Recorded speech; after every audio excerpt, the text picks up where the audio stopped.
Quero saudá-los nessa manhã com a graça e a paz do nosso Senhor e Salvador Jesus. E, mais uma vez, sou muito grato a Deus pela oportunidade.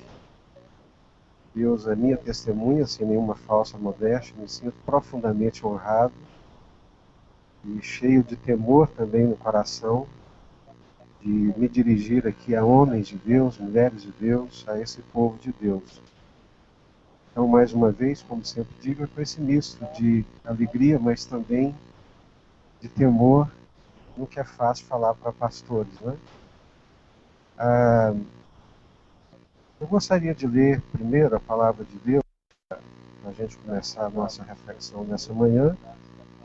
O pastor Zé Carlos, ele havia dito também,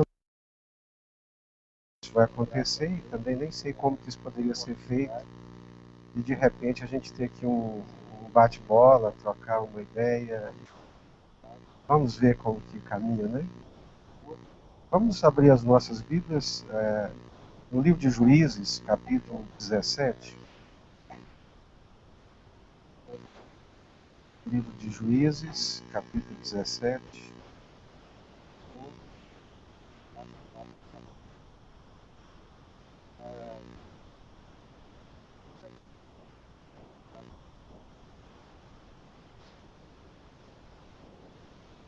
Juízes, capítulo 17.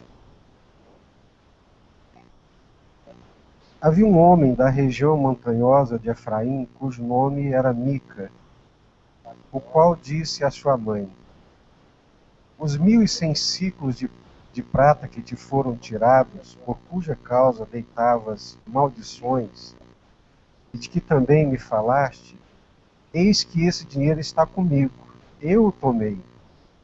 Então lhe disse a mãe: Bendito do Senhor seja meu filho. Assim restituiu os 1.100 ciclos de prata a sua mãe, que disse: De minha mão dedico esse dinheiro ao Senhor para meu filho, para fazer uma imagem de escultura e uma de fundição, de sorte que agora eu te devolvo. Porém ele restituiu o dinheiro à sua mãe, que tomou 200 ciclos de prata e os deu a Ourives, o qual fez dele uma imagem de escultura e uma de fundição, e a imagem esteve em casa de Mica. E assim esse homem de Mica veio à casa de deuses, fez uma estola lá e consagrou a um de seus filhos para que ele fosse por sacerdote. Naqueles dias não havia rei em Israel, e cada qual achava mais reto, cada um fazia o que achava direito. Era levita e se demorava ali. Este homem partiu da cidade de Belém de Judá para ficar onde melhor lhe parecesse. Segundo, pois, o seu caminho, chegou à região montanhosa de Efraim, até a casa de Mica. Perguntou-lhe Mica: De onde vens? Ele lhe respondeu: Sou levita de Belém de Judá, e vou ficar onde melhor me parecer. Então lhe disse Mica: Cada ano te darei 10 ciclos de prata, o vestuário e o sustento. E consentiu em ficar com aquele homem, e o moço lhe foi como um de seus filhos. Consagrou Mica ao moço levita, que lhe passou a ser sacerdote, e ficou em casa de Mica. Então disse Mica: Sei agora que o Senhor me fará bem, porquanto tenho um levita por sacerdote. Vamos orar? Pai, nós nos prostramos diante da Tua presença nesta hora.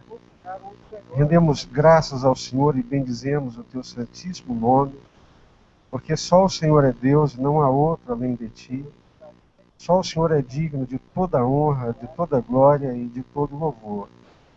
Reinos se levantaram e passaram, homens se levantaram, caíram e já não existem mais, mas o Senhor continua de eternidade a eternidade. O Senhor é Deus, o Senhor é o Deus das nossas vidas. Tu és o Senhor das nossas vidas e pedimos ao Senhor que fales ao nosso coração nessa manhã.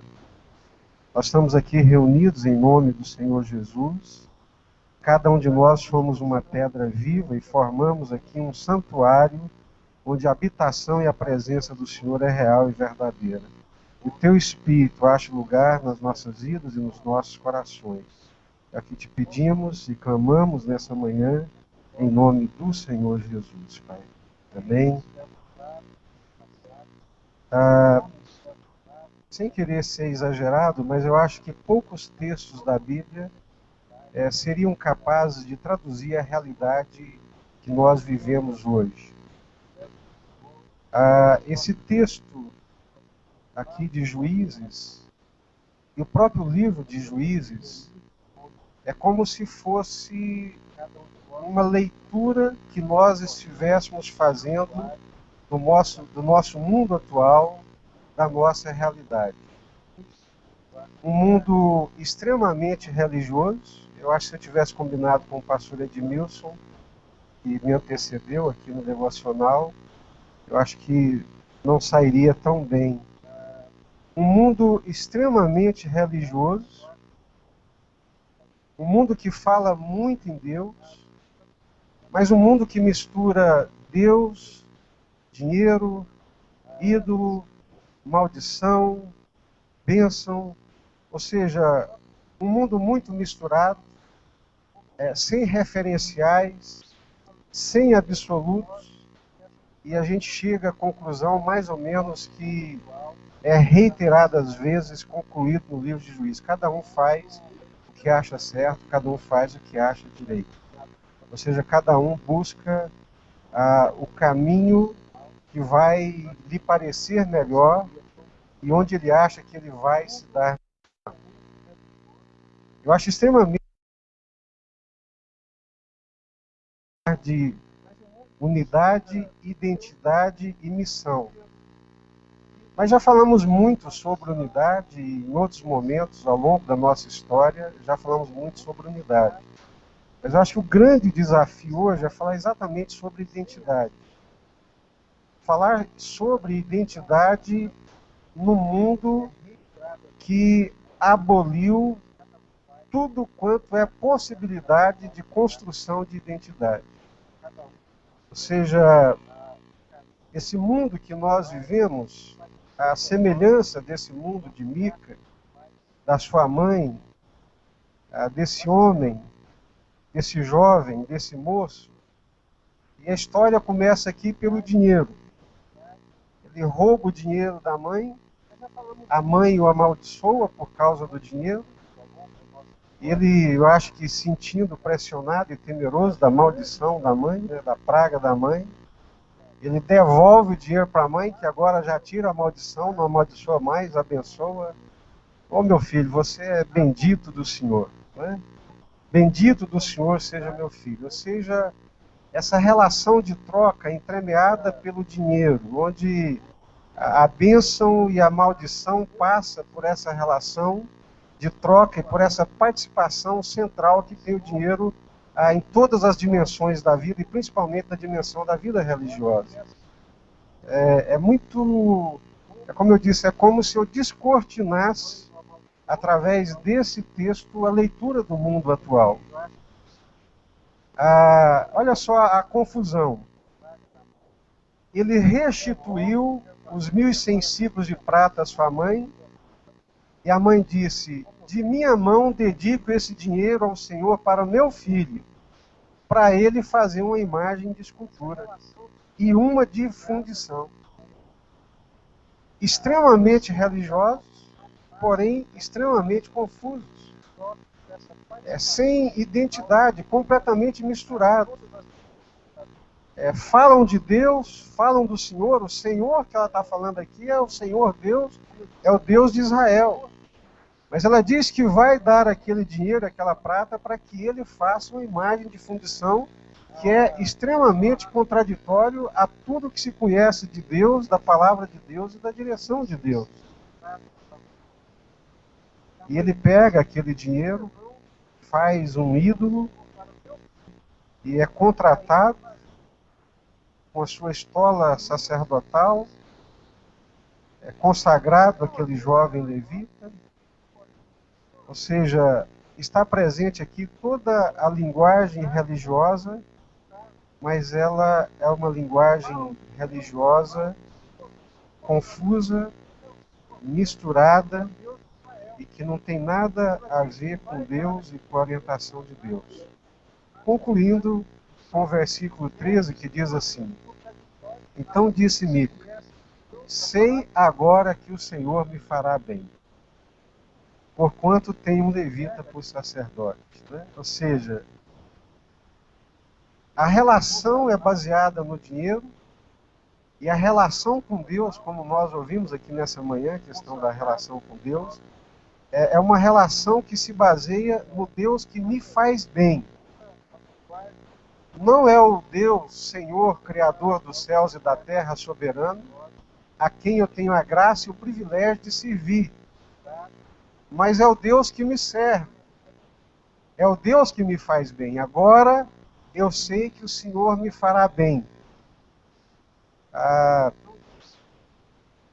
Que a gente diz que essa relação aqui não é uma relação com Deus e com o Deus da Bíblia, mas é uma relação mística, uma relação mágica, onde tenta-se, através de uma linguagem, de alguns ritos, manipular o sagrado ou manipular Deus. E, de certa forma, é o que nós vivemos hoje. Esse é o nosso quadro. É o quadro do mundo religioso no qual nós estamos inseridos. Pensar no século XXI, pensar na igreja, pensar em toda a dimensão religiosa da vida, pensar nisso, nesse mundo confuso, contraditório, misturado, onde o dinheiro exerce um papel central e dominador, onde Deus é um Deus manipulável, é um Deus pequeno, é um Deus que eu penso nele, sendo eu o centro e não ele, para ele me fazer bem. É nesse cenário, é nesse mundo que nós estamos inseridos. E quando nós pensamos a fé cristã, a Convenção Batista Nacional, nós devemos pensá-la nesse mundo. E eu sou muito grato a Deus, e falo isso, já falei em outras oportunidades, eu acho que também é o que está no coração dos irmãos, por fazer parte da Convenção Batista Nacional. Deus poderia ter me colocado em outros ministérios, em outras convenções, em outras estruturas desenvolvidas para poder viver a história da minha fé, para viver a minha relação com Deus. Mas foi aqui que Deus me colocou. Foi na Convenção Batista Nacional, foi no meio dos batistas, e não foi no meio dos batistas brasileiros, mas foi no meio dos batistas nacionais que Deus me colocou.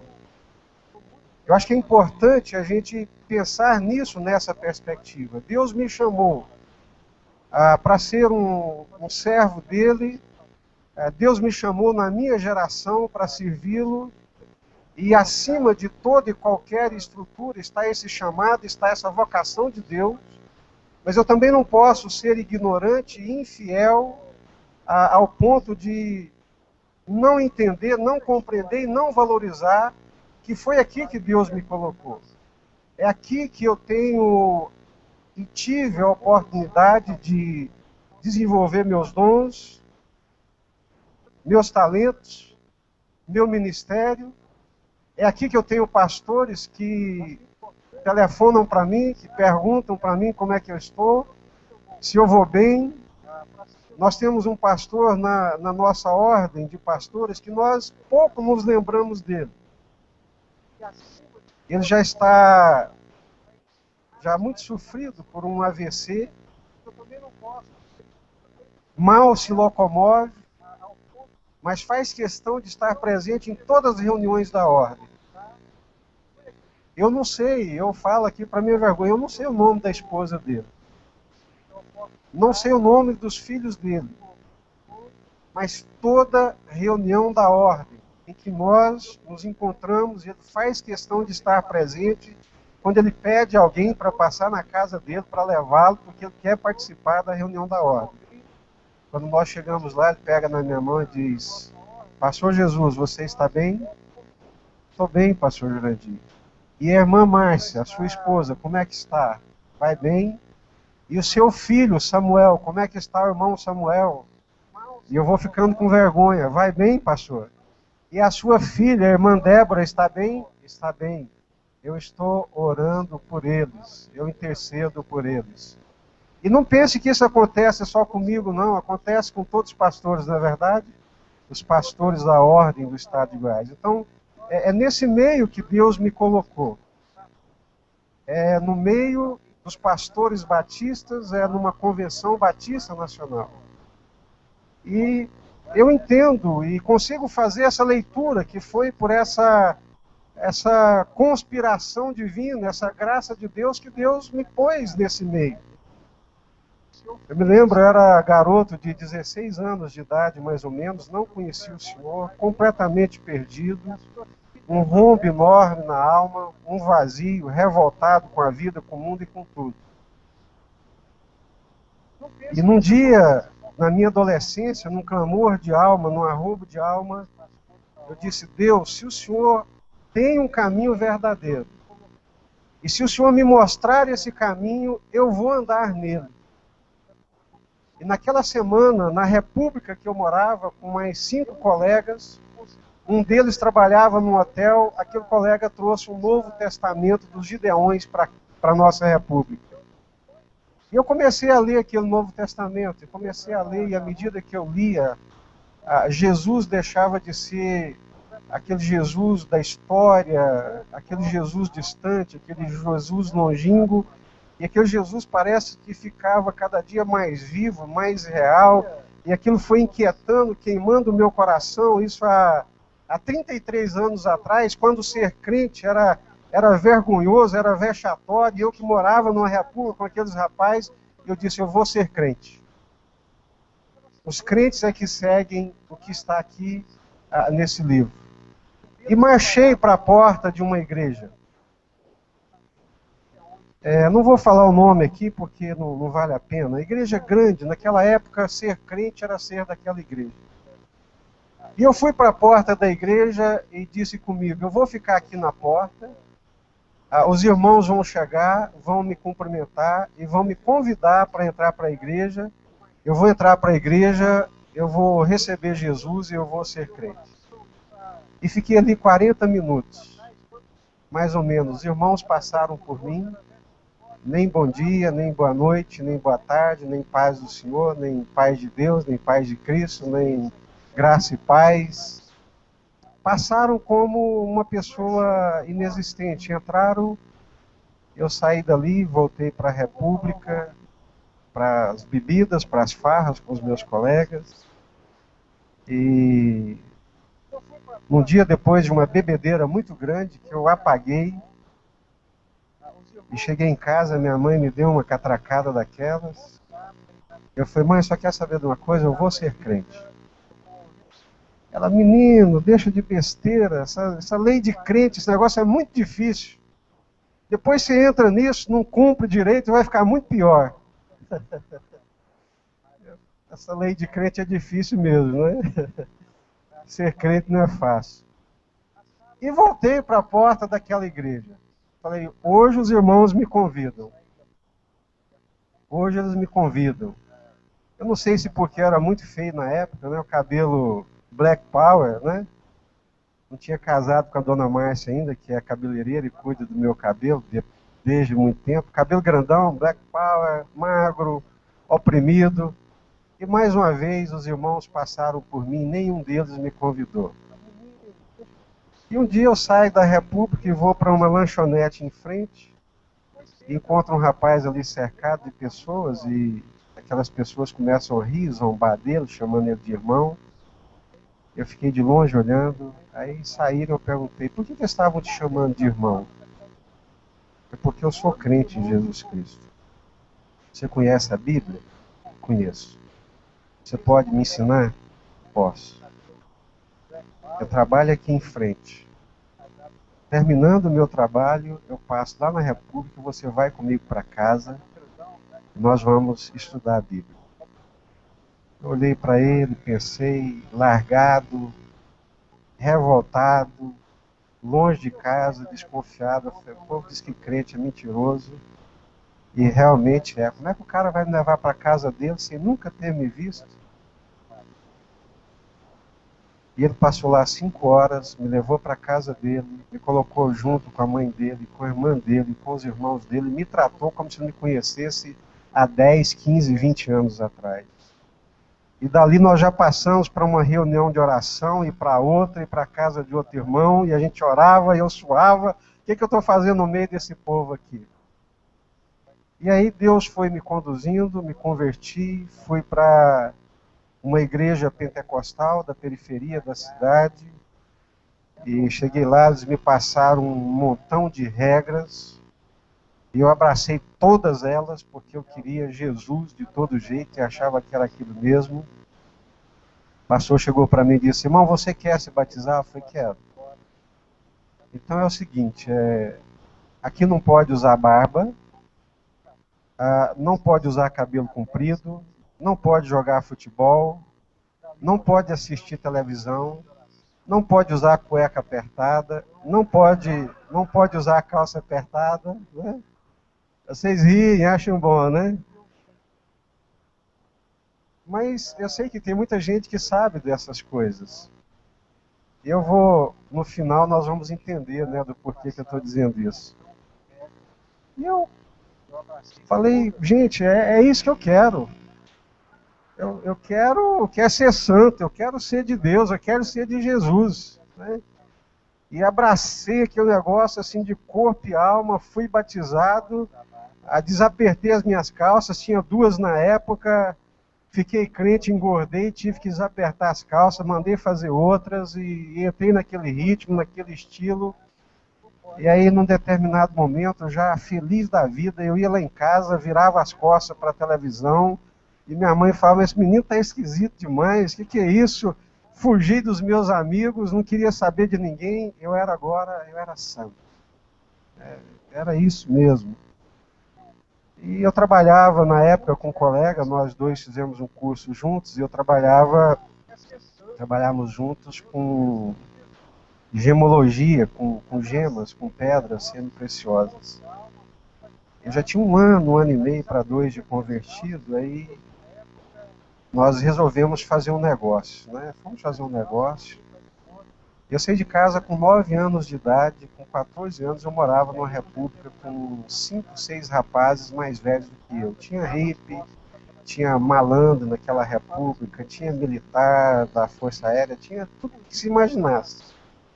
E uma coisa eu aprendi naquela república: antes do cara te jantar, você almoça ele. Se você quer sobreviver, abre os olhos. E eu fiquei escoladíssimo naquele negócio. E fiz um negócio com meu amigo, não passei a perna dele, não fui desonesto, mas ganhei em cima dele. Fiz um excelente negócio. E fui para casa feliz. Acho que Deus ainda tem que me curar ainda, que se tem uma coisa que me adoece é fazer maus negócios. E fui feliz com aquele bom negócio que eu tinha feito. Aí no caminho, o Espírito Santo: você não mudou nada. Você mudou a casca, mas o coração é o mesmo velho, maldoso, surrupiador, enganoso coração. Aquilo me deu um nó na cabeça, me deu um clique na cabeça. Eu falei: mas eu não estou usando calça apertada, eu não estou assistindo televisão, não estou jogando bola, eu estou rapando a barba, eu estou fazendo tudo. Mas o coração continuava o mesmo, o coração não mudava. Aí eu comecei a entender e compreender, pela graça de Deus, que não basta estereótipo, é preciso essa ação transformadora de Deus de dentro do nosso coração, e Deus tem que trabalhar isso. Entrei na universidade na época, cheguei lá e encontrei alguns crentes que jogavam bola, que jogavam vôlei, eram super felizes e pregavam o evangelho, e a gente fazia o clubinho na faculdade, e eles liam a Bíblia. Eu falei: mas como é que pode? Vocês jogam bola e são crentes? Somos, graças a Deus. E aquilo foi me dando um nó na cabeça, até que um dia eu tive que chegar para o pastor e falei: pastor, olha, Eu, eu amo o Senhor, amo a igreja, não posso cuspir no prato que eu comi. Foi para cá que Deus me trouxe. Aqui eu achei uma família. Eu morava numa república, mas aqui eu achei uma família. Aqui eu achei irmãos. Irmãos que me levavam para dentro da casa dele. A mãe me tratava de filho, eu comia na mesa, dormia no quarto dele. Era uma família. Aqui eu achei uma família. Deus me trouxe para cá, eu achei uma família, mas eu não tenho como, eu não consigo mais andar junto. Porque eu já não acho mais que assistir televisão é pecado, eu não acho que jogar bola é pecado, eu não acho que usar barba é pecado, e a igreja acha, o senhor acha, então eu não posso mais ficar aqui, porque não vai dar certo, nós vamos entrar em choque, isso é a última coisa que eu quero. Esses dias eu preguei no aniversário dele, completando 70 anos de idade.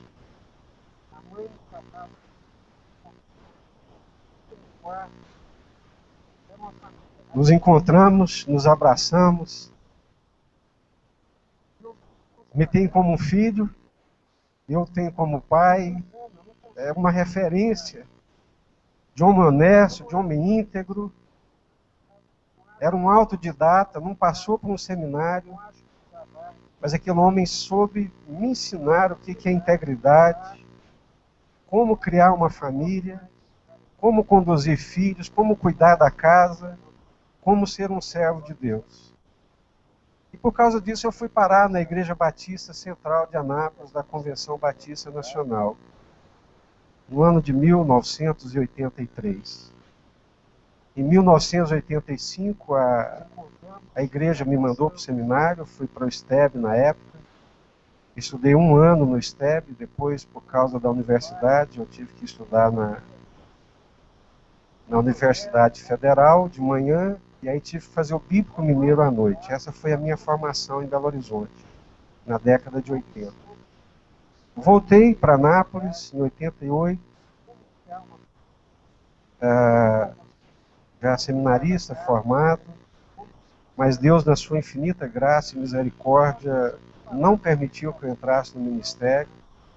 Eu cheguei no final de 88 na igreja, fiquei 7 anos assentado no banco da igreja, praticamente sem dar um pio.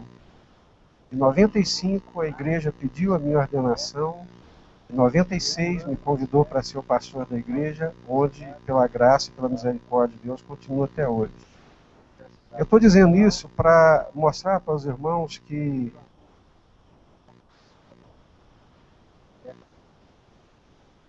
voltei para nada.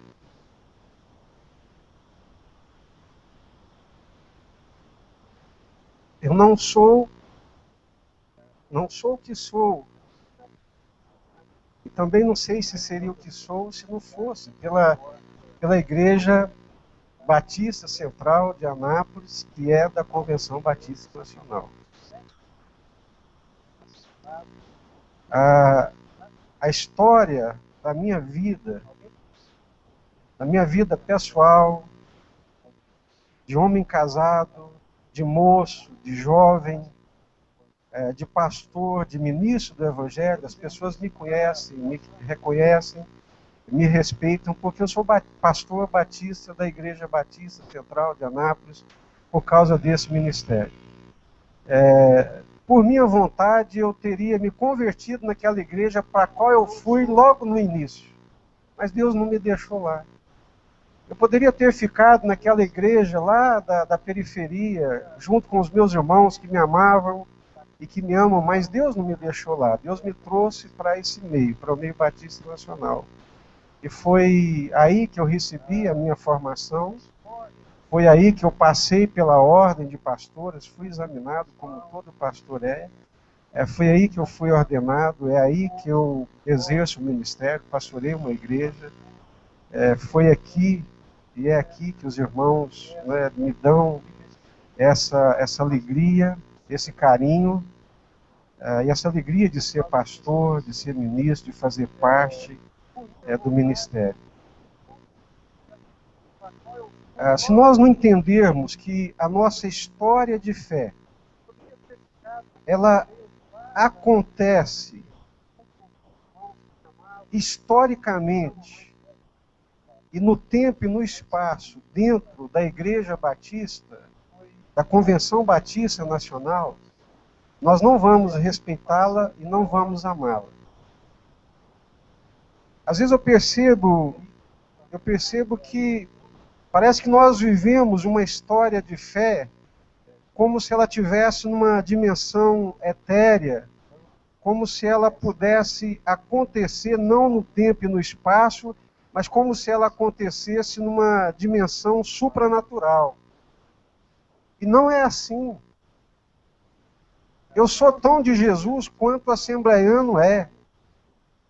Nós somos tanto de Jesus quanto da igreja Nazareno é. Só que Deus, na sua graça, na sua misericórdia, escolheu para vivermos a nossa história de fé, o nosso tempo de fé, aqui, nesse lugar, nesse local, nesse meio, entre batistas nacionais. Deus poderia ter escolhido e colocado nós para vivermos a nossa história de fé em outro lugar, em outra denominação, no meio de outros irmãos, tão crentes quanto nós. Mas foi aqui, foi nesse meio. A minha vida, a sua história de cristão, de crente, de servo de Deus, de ministro do Evangelho, de homem de Deus, de mulher de Deus, está sendo vivida, está sendo construída aqui, nesse meio. Então, nós precisamos entender isso, porque se nós não entendermos e não compreendermos isso, nós também não vamos valorizar quem nós somos enquanto batistas nacionais. E não sou daqueles, podem ficar tranquilos, né, que coloca a denominação ou valores humanos, quem me conhece sabe disso, acima da graça de Deus, do Evangelho, de tudo. Não. Mas, por outro lado, meus irmãos, eu preciso entender isso, eu preciso compreender isso. Assim como gostaria que todos que estão aqui nessa manhã compreendessem isso também.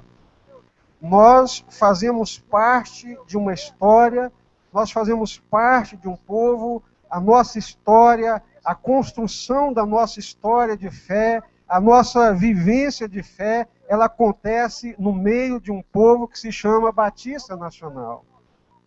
É isso que vai nos comprometer. Quando nós falamos de identidade, a pergunta que vem é essa: quem somos? Não tem como falar de identidade sem fazer essa pergunta: quem somos? Qual é a nossa história? O que pensamos? Qual é a nossa ética? Qual é o conjunto de ideias que forma o nosso estilo de vida, que nos identifica e que nos separa como povo de Deus em relação aos demais? Hoje, muitos de nós não saberíamos responder essas perguntas. Quem somos? Qual a nossa história? O que pensamos? O que nos difere, enquanto batistas nacionais, dos batistas brasileiros? Enquanto batistas nacionais, o que nos difere dos assembleianos? Enquanto batistas nacionais, o que nos difere de outros grupos de irmãos, que são irmãos, crentes, servos de Deus, faz a obra de Deus e vão para os céus? Quem somos? Qual a nossa história? O que pensamos? Por que vivemos como vivemos? O mundo de hoje não pensa nessas coisas. O mundo de hoje é um mundo fluido, é um mundo pulverizado, é um mundo sem absolutos, é um mundo sem referenciais. Por isso que nós chamamos mundo globalizado. Ou seja, quer fazer uma cultura única, um modo de viver único, misturado, sem distinções, sem identidade. Esse é o mundo que nós vivemos hoje. Nós ouvimos ontem o pastor Ivan falando com muita propriedade sobre essa questão da identidade. A primeira igreja batista organizada no Brasil foi no ano de 1882, em Salvador. Foi a primeira igreja batista organizada. Mas a pergunta é, já que a gente está falando de identidade, de missão, o que trouxe os batistas aqui para o Brasil? Por que eles vieram para cá? Qual foi a motivação, qual foi a força motriz que os impulsionaram a saírem do seu país para vir para uma terra inóspita, com febre amarela, com perseguição? O que foi que impulsionou esses batistas? Alguém aqui poderia dizer? O que foi? Qual que foi a motivação? Por que eles vieram para cá?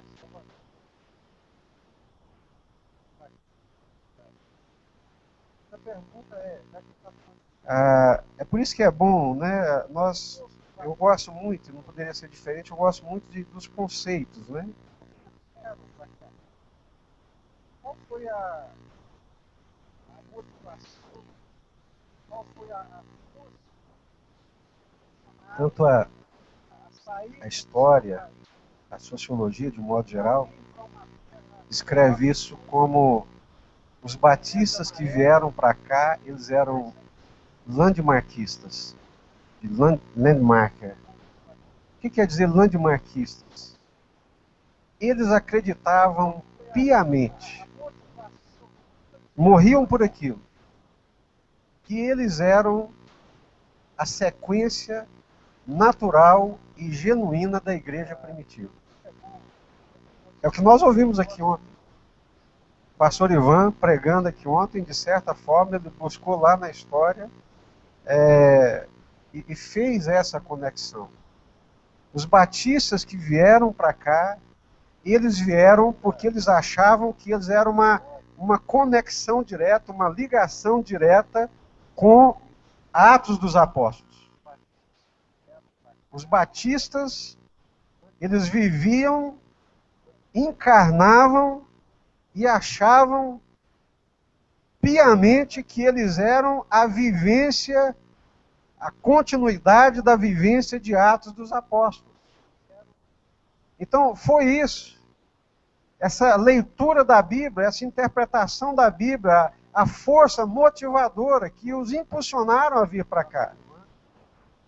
A leitura da Bíblia, essa mentalidade forjada de que eram a sequência direta, a continuidade ali de Atos dos Apóstolos.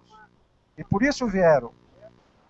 Um outro conceito também que é muito presente nos batistas, em todos os missionários que vieram para cá, é o conceito do destino manifesto. Aqueles irmãos que foram perseguidos, que saíram, né, da Inglaterra, que foram parar na Holanda, da Holanda para a Inglaterra, né? Não sei bem como que ficou aqui a interpretação, mas os batistas e outros irmãos eram muito perseguidos ali na Europa, havia uma perseguição intensa. E eles resolveram ir para os Estados Unidos, um novo mundo, por causa da perseguição que estavam sofrendo. E quando chegaram ali no Mayflower, fizeram o pacto do Mayflower, e nesse pacto do Mayflower vem essa ideia do destino manifesto. Nós vamos construir uma nação segundo os princípios de Deus. Nós vamos ser o povo de Deus na terra. Nós vamos ser o Israel de Deus na terra. São ideias, são valores que dão identidade. E que essa identidade impulsiona a missão. Então, a identidade que eles tinham, nós somos o povo de Deus, nós somos o povo da Bíblia, nós somos uma continuidade de Atos dos Apóstolos, nós vivíamos perseguidos, nós estamos aqui agora porque Deus nos trouxe, pela graça de Deus, pela benevolência de Deus, E nós vamos servir a Deus e levar a palavra de Deus para o mundo inteiro. Então, essa identidade, ela impulsiona a missão. E daí vai uma série de outras coisas.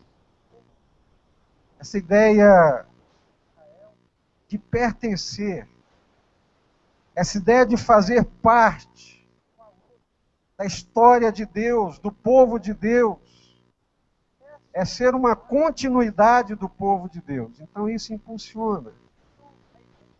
E aí nós chegamos nesse mundo de hoje e a gente vive essa crise de pertencimento.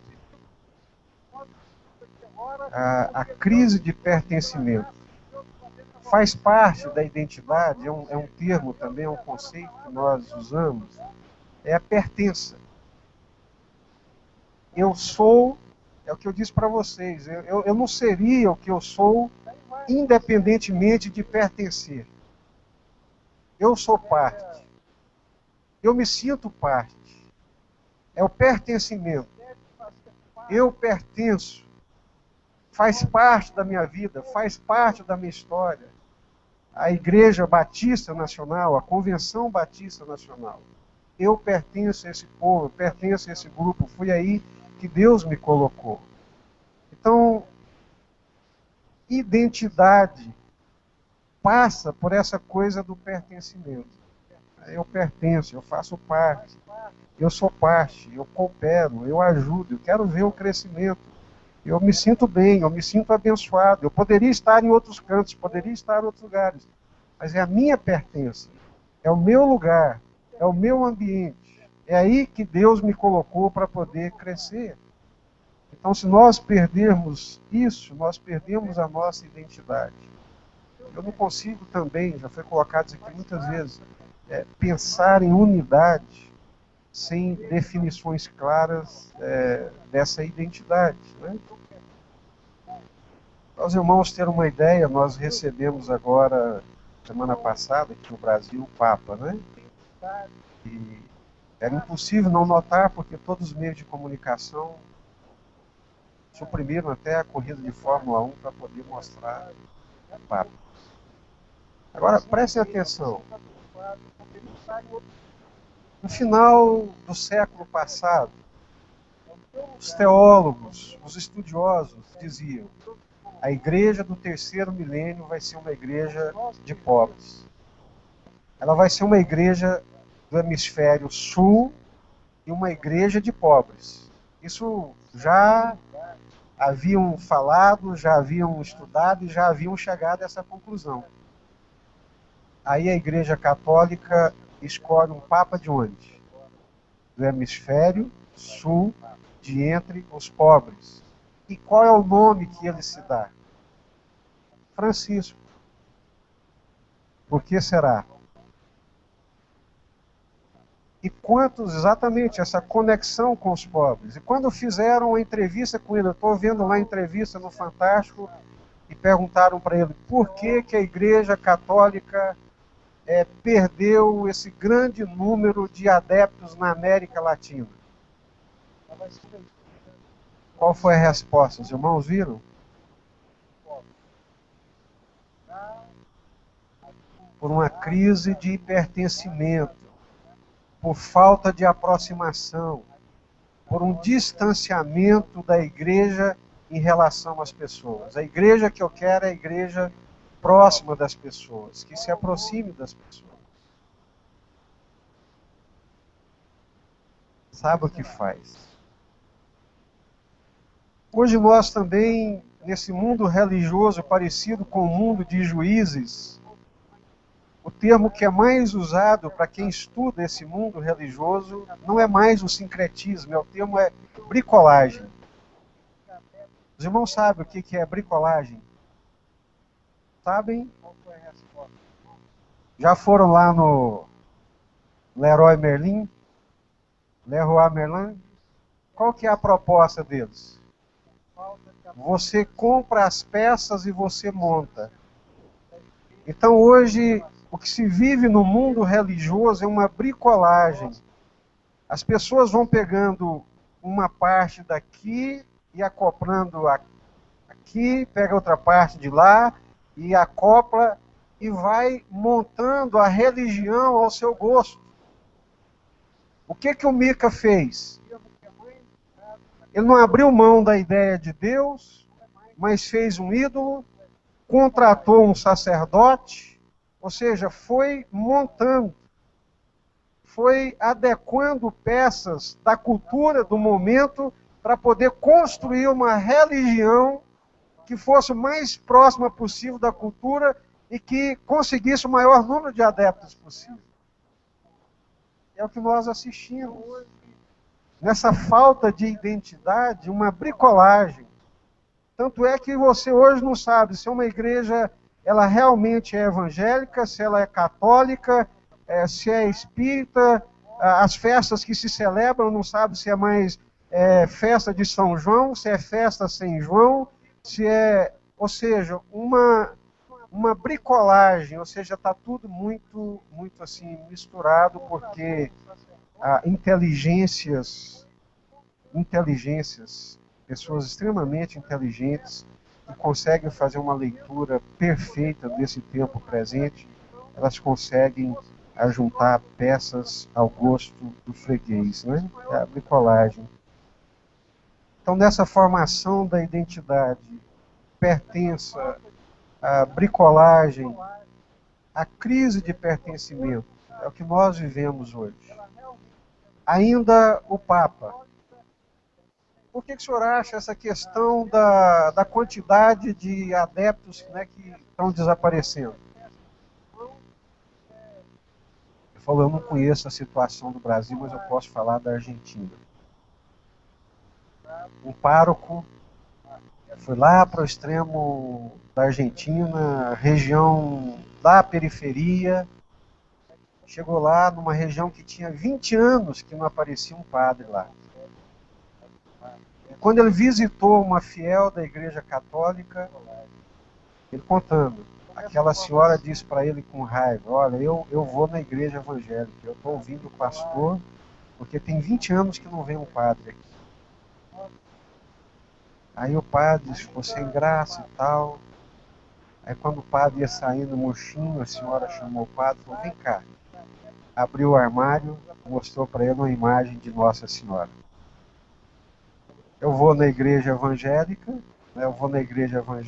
mas está aqui a minha imagem de Nossa Senhora. O que isso quer dizer? São duas expressões que nós usamos e que são expressões presentes. A primeira é o pertencer sem crer, é a adesão, é fazer parte. A pessoa é atraída para fazer parte, ela quer fazer parte, mas ela não sabe no que se crê, não sabe o que se professa e também não quer saber, não interessa. Ela quer fazer parte, é a adesão, é o pertencer sem crer. E a outra coisa é o crer sem pertencer. São os crentes não praticantes. Você é evangélico? Sou. Qual igreja que você é? Não vou à igreja, não.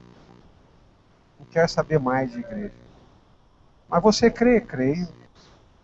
E por que você não pertence? Não quero pertencer, não quero fazer parte, não quero compromisso. É chato, é enjoado, eu prefiro ver televisão pela internet, o pastor não me enche o saco, os irmãos não pisam no meu calo. Então, são realidades que nós vivemos, realidades do tempo presente. Crer sem pertencer, o mundo dos crentes não praticantes e descomprometidos, o pertencer sem crer. O sujeito que vai na igreja evangélica, ouvi aqui agora, eu não falo muito, quero, nem sei se vou expor, cadê o pastor Paulo Afonso? Não está aqui, ainda bem que ele não está, né? Irmãos da igreja evangélica participando da peregrinação de Romaria da Trindade lá em Goiás. Irmãos, eu estou falando coisa aqui do outro mundo? Não. É uma mulher que vai há 20 anos na igreja e tem uma imagem de Nossa Senhora dentro do armário. É o sujeito que vai na igreja, está indo na igreja, mas também vai na romaria, participa da romaria. Então, é o mundo que nós vivemos hoje. O desafio é como construir uma identidade cristã, evangélica, nesse mundo. Como fazer isso?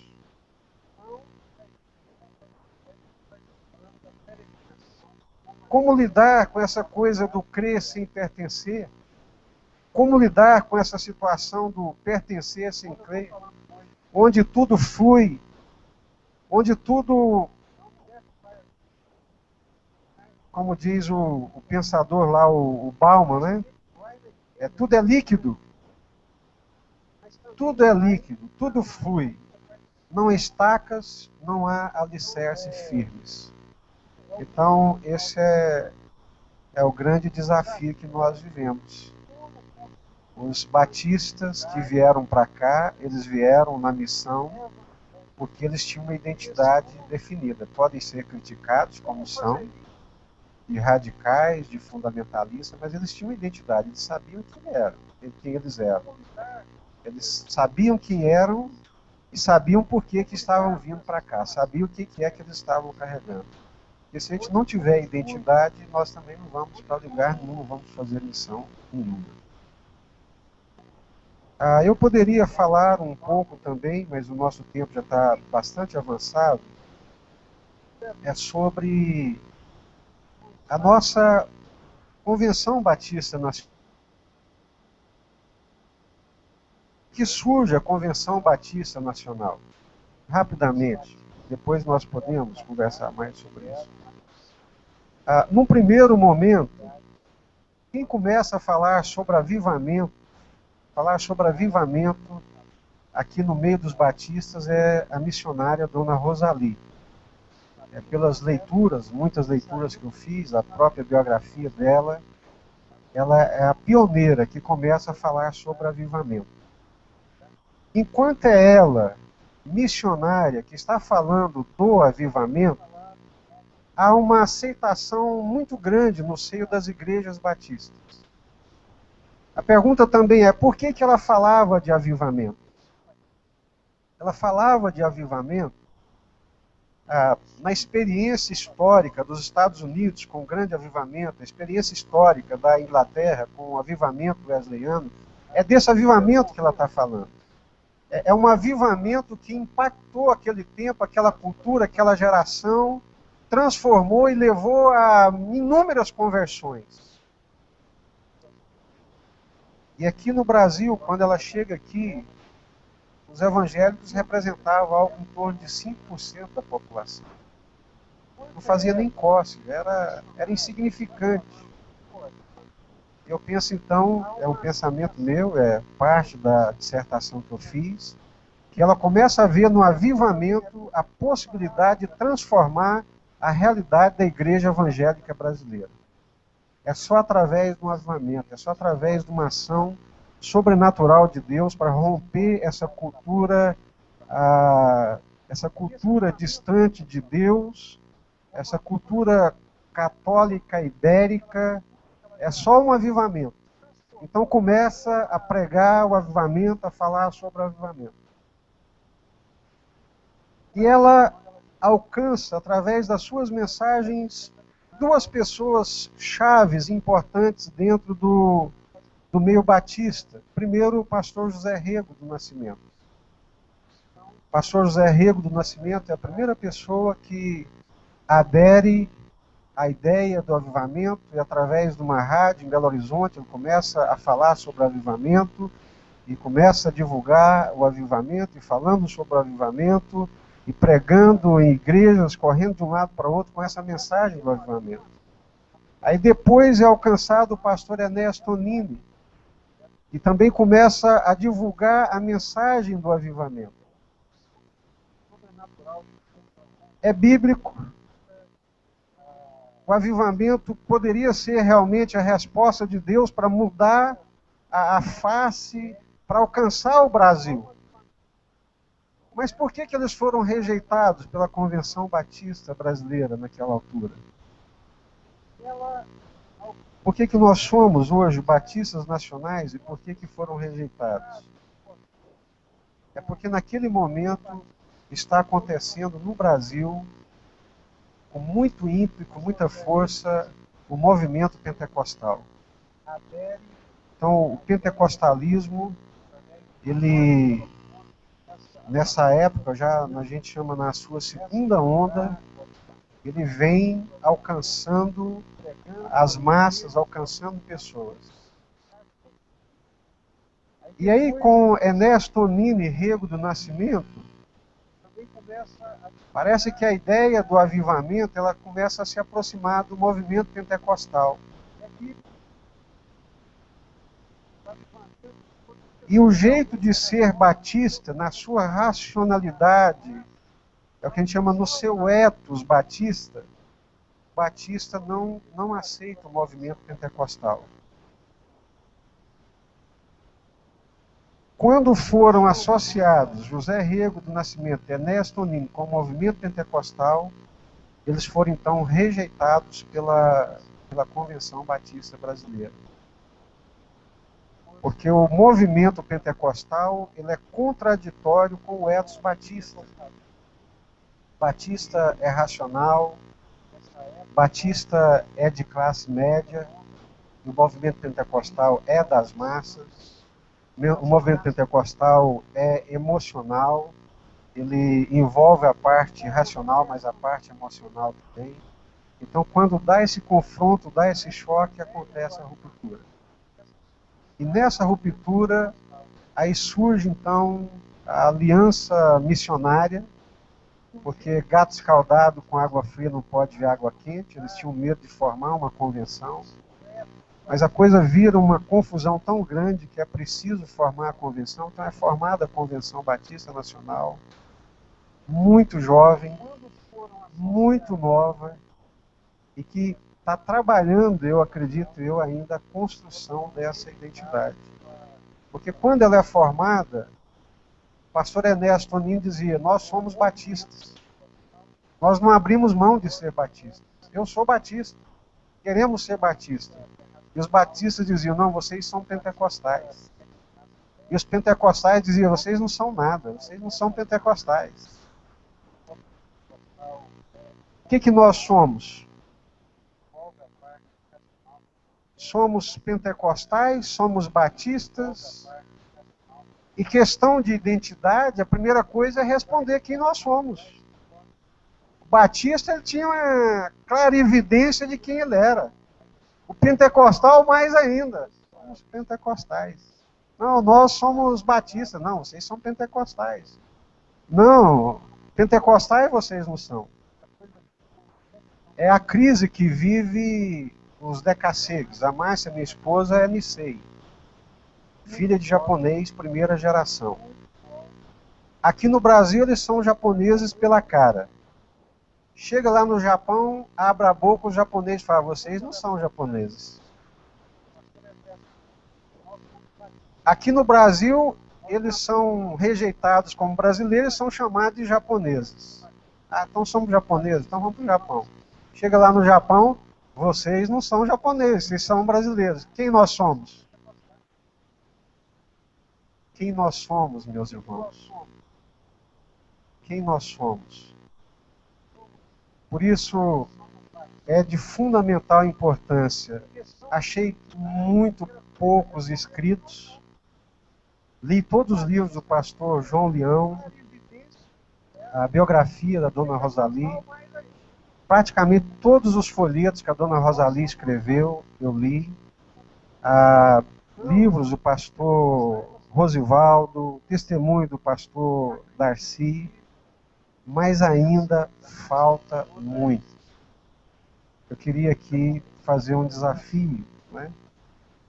Pastor Cláudio Eli, outros irmãos que viveram esse momento, pastor Oswaldo, escrevam. Escrevam. Mesmo que seja a sua biografia, a sua experiência. vai ajudar. Os irmãos que vivenciaram aquela época, alguns que eu não menciono de nome porque não conheço, mas que vivenciaram,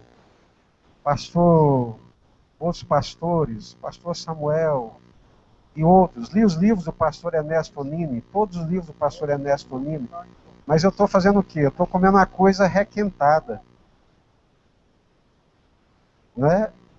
Tem uns aí que viveram o calor dessa época e que podem escrever para nos ajudar a definir a nossa identidade, para ficar claro para nós quem nós somos.